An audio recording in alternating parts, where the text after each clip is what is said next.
ছোটবেলায় মা যখন এই পিঠেটা বানাতো তখন মাকে এই কাজে হেল্প করতাম। প্রথমবার মাকে জিজ্ঞাসা করেছিলাম কি নাম এই বস্তুটার। মা বলেছিল এটার নাম শিরে পিঠে। বন্ধুরা, আপনারা কি বলতে পারবেন আপনাদের গ্রাম বা শহরে এই সুন্দর বস্তুটাকে কি নামে ডাকা হয়? তবে এটা কিন্তু খেতে এতটাই সুস্বাদু হয়, বাচ্চা থেকে বুড়ো সবারই হয়ে যায় প্রিয়। কাচের বয়মে রেখে 1 মাস ধরে খান, গ্যারান্টি শেষের পিসটাও থাকবে এরকম ক্রিস্পি। চলুন আজকে দেখি আমার মায়ের হাতের পিঠে রেসিপি।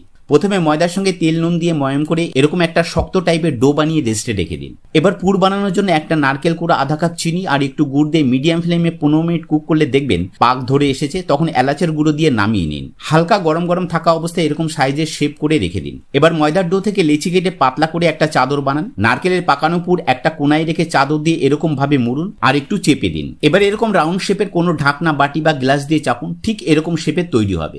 একই প্রসেসে সবগুলো করে রেখে দিন। এবার কড়াইতে মিডিয়াম ফ্লেমে তেল গরম করে এক এক করে ছাড়ুন আর এরকম গোল্ডেন কালার আসা অবধি ভেজে তুলে রেখে দিন। ততক্ষণ একটা কড়াইতে আধা কাপ চিনি আর আধা কাপ জল দিয়ে ফুটান।